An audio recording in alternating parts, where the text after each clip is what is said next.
So ডিসইকোনমিজ of scale হচ্ছে economies of স্কেলের উল্টাটা, নাম শুনেই তো বুঝতে পারতেছেন যে ডিসইকোনমিজ অফ স্কেল।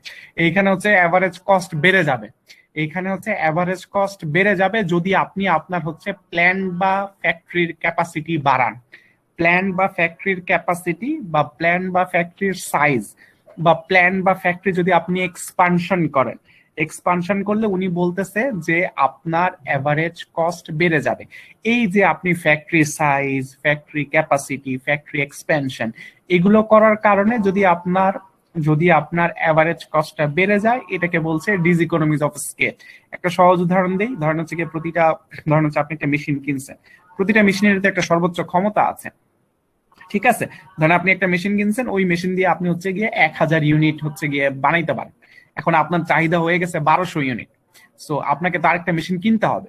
সো যখনই আপনি আরেকটা মেশিন কিনছেন, তখন ওই মেশিনটা কিন্তু আপনি প্রপারলি কাজে লাগাতে পারছেন না, আপনি মাত্র ওই মেশিনটা দিয়ে 200 ইউনিট প্রডিউস করতেছেন, কিন্তু ওই মেশিনের পুরো দামটাই কিন্তু ওই 1200 ইউনিটের উপর এসে পড়বে আর কি, ঠিক আছে?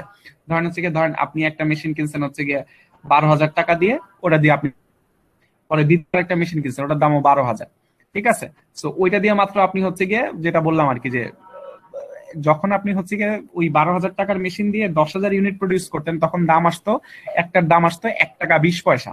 এখন আপনি হচ্ছে গিয়ে 24,000 টাকার মেশিন দিয়ে প্রডিউস করতেছেন হচ্ছে গিয়ে 12,000, এখন দাম আসবে অলমোস্ট 2 টাকা, ঠিক আছে? সো দেখেন আপনি হচ্ছে কি আপনার যে প্ল্যান্ট আছে বা যে এটা আছে ওটার আপনি এক্সপানশন করছেন, এক্সপানশন করার কারণে আপনার এভারেজ কস্টটা বেড়ে গেছে। এখন বলতে পারেন যে স্যার তাহলে ওই 200 ইউনিট সার্ভ না করি। ওই 200 ইউনিট সার্ভ না করতে পারেন, সমস্যা নেই, ওই 200 ইউনিট সার্ভ না করলে আপনি ইকোনমিজ অফ স্কেলেই থাকবেন। কিন্তু নর্মালি যেটা হয় যে এটা হচ্ছে গিয়ে অর্গানাইজেশন গুলো সাধারণত কাস্টমার ছাড়ে না, কারণ কাস্টমার ছাড়লে এই কাস্টমারটাই তার কম্পিটিটর হচ্ছে গিয়ে কাস্টমারটা নিয়ে নেয়। সো নর্মালি ছাড়ে না, একদমই যে ছাড়ে না বিষয়টা এরকম না আর কি। এখন আপনার কাছে যদি টাকা পয়সা না থাকে তাহলে আপনাকে ছেড়েই দিতে হবে, ঠিক আছে? বাট নর্মালি ছাড়ে না, ঠিক আছে? তো এটাকে ডিসইকোনমিজ অফ স্কেল বলে, যে আপনি যদি আপনার ফ্যাক্টরি সাইজ বা ক্যাপাসিটি বা ইকুইপমেন্ট বা এক্সপানশন এইসব জিনিস যদি করেন, তাহলে হচ্ছে আপনার অ্যাভারেজ কস্টটা অল্প কিছু সময়ের জন্য বেড়ে যায় আর কি, ঠিক আছে? বুঝতে পারছি? বুঝিনি? জি স্যার, বুঝছি। একই রকম তো লাগে দুইটা।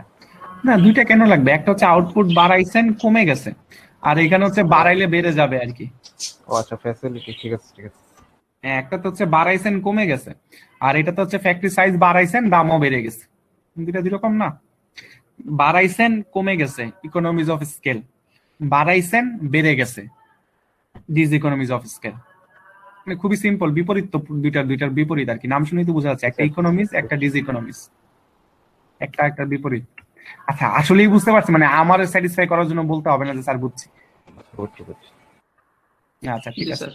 আচ্ছা, পরে ক্যাপাসিটি কুশন, এটা খুবই সিম্পল জিনিস বলছিলাম, যে অনেক সময় হচ্ছে গিয়ে চাহিদা হচ্ছে গিয়ে দেখা যায় যে বেড়ে যায় আর কি, ঠিক আছে?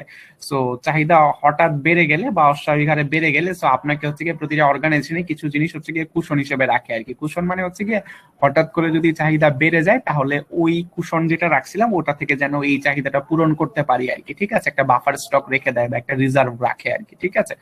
সো এই রিজার্ভটাকেই বেসিক্যালি ক্যাপাসিটি কুশন বলে আর কি। যেমন আইসক্রিম কোম্পানিগুলো, ওরা জানে যে গরমে হচ্ছে আইসক্রিমের দাম বাড়বে, ঠিক আছে? এটা ওরা সরি, আইসক্রিমের দাম বাড়বে বলতেছে, আইসক্রিমের চাহিদা বাড়বে, এটা ওরা জানে। তো ওই অনুযায়ী ওরা প্রোডাকশন করে, ঠিক আছে? কিন্তু তারপরও ওরা কিছু কিছু কাঁচামাল রিজার্ভে রেখে দেয়, কারণ হচ্ছে গিয়ে দেখা যায় যে কোনোবার গরম হয়তো একটু বেশিই পড়ে যায়, ঠিক আছে? ধরেন নর্মালি বাংলাদেশে টেম্পারেচার থাকে 32, 33, 34, ধরেন এখন টেম্পারেচার হয়ে গেল 38, 39, তো তখন তো আসলে এই ঠান্ডা জিনিসগুলোর চাহিদা আসলে অনেক বেড়ে যায়। সো এই অস্বাভাবিক চাহিদা বৃদ্ধির জন্য ওরা কিছু জিনিস রিজার্ভে রাখে, যাতে চাহিদা অস্বাভাবিক বেড়ে গেলে তারা যেন ওই চাহিদাটাকে কাউন্টার করতে পারে আর কি, ঠিক আছে? সো এইটাকে বেসিক্যালি বলা হয় ক্যাপাসিটি কুশন। বুঝতে পারছি? জি স্যার। ক্লিয়ার? আরেকবার? আরেকবার। আচ্ছা, ধরেন হচ্ছে গিয়ে আপনি হচ্ছে গিয়ে ছাতার ব্যবসা করেন। কিসের ব্যবসা করেন? ছাতা।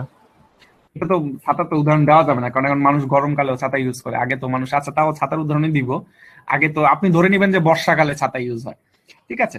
সো নর্মালি হচ্ছে গিয়ে বর্ষাকাল ব্যতীত অন্য সিজনে নিশ্চয়ই ছাতার চাহিদা কম থাকে, রাইট? সো বর্ষাকালে তো ছাতার চাহিদা বাড়বে, ওই অনুযায়ী আপনি আপনার প্রোডাকশন করছেন আর কি, ঠিক আছে?